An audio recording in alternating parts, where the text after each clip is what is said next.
The Wonderful Wizard of Oz. Chapter 16. The Magic Art of the Great Humbug. The next morning, the Scarecrow said to his friends, "Please be happy for me. I am going to Oz to get a brain at last. When I come back, I will be like other men." Dorothy said softly, "I have always liked you just as you are.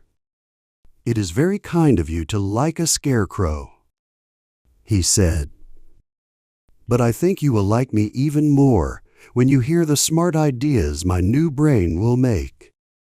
Then he said goodbye to everyone with a happy voice and walked to the throne room. There he knocked on the door.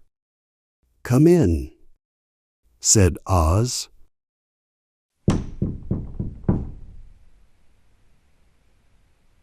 "I have come to get my brain," said the Scarecrow, feeling a little nervous. "Oh, yes. Please sit in that chair," said Oz. "I'm sorry, but I must take off your head to put the brains in the right place." "That's all right," said the Scarecrow. "You can take my head off if it will be better when you put it back again." So the wizard took off the Scarecrow's head and poured out the straw. Then he went into the back room and got some bran. He mixed it with many small pins and needles.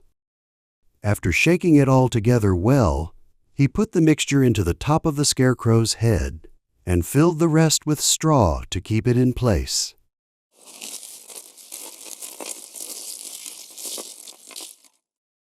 When the wizard put the Scarecrow's head back on his body, he said, "Now you will be a great man, because I have given you many brand new brains." The Scarecrow felt very happy and proud, because his biggest wish had come true. He thanked Oz warmly and went back to his friends.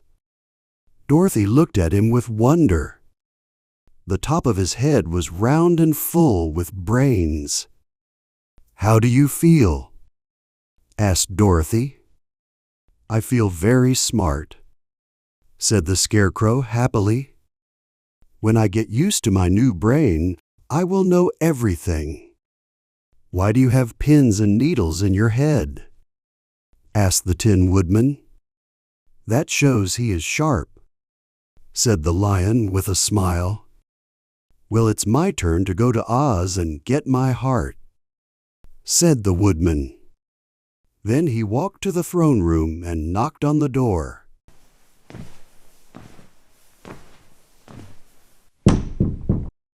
"Come in," said Oz. The Tin Woodman walked in and said, "I have come to get my heart." "All right," said the little man. "But I must make a small hole in your chest to put the heart in the right place. I hope it will not hurt you." "Oh, no," said the Woodman. "I won't feel anything at all." So Oz brought a pair of metal scissors and cut a small square hole on the left side of the Tin Woodman's chest.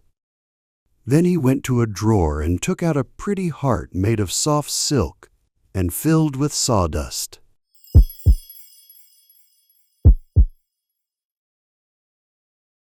"Isn't it beautiful?"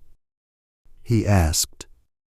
"Yes, it is," said the Woodman happily. "But is it a kind heart?" "Oh, very kind," said Oz. Then he put the heart inside the Woodman's chest and closed the tin square again, making it neat and smooth. "There," said Oz. "Now you have a heart that any man would be proud to have. I'm sorry I had to put a little patch on your chest, but I couldn't help it." "That's all right," said the happy Woodman. "I am very thankful to you and will never forget your kindness." "Don't mention it," said Oz. Then the Tin Woodman went back to his friends, and they all wished him joy for his good luck. The lion walked to the throne room and knocked on the door.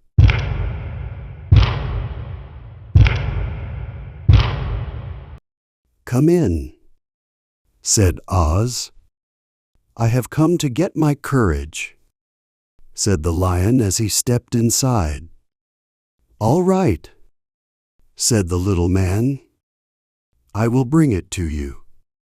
Oz went to a cupboard and took a square green bottle from a high shelf. He poured what was inside into a beautiful green and gold dish. Then he put it in front of the Cowardly Lion, who sniffed it and looked unsure. "Drink it," said the wizard. "What is it?" asked the lion. "Well," said Oz, "if this drink were inside you, it would be courage. You know, courage is always something that comes from inside. So it will not really be courage until you drink it. That's why I think you should drink it now." The lion waited no longer and drank until the dish was empty.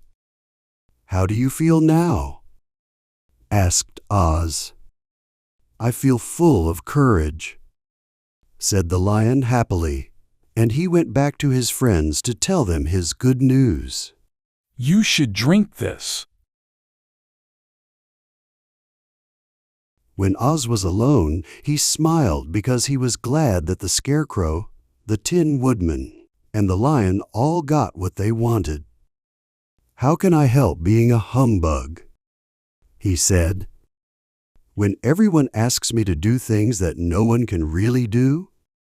It was easy to make the Scarecrow, the lion, and the Woodman happy because they believed I could do anything. But sending Dorothy back to Kansas will not be so easy, and I really don't know how to do it. I need to find a way.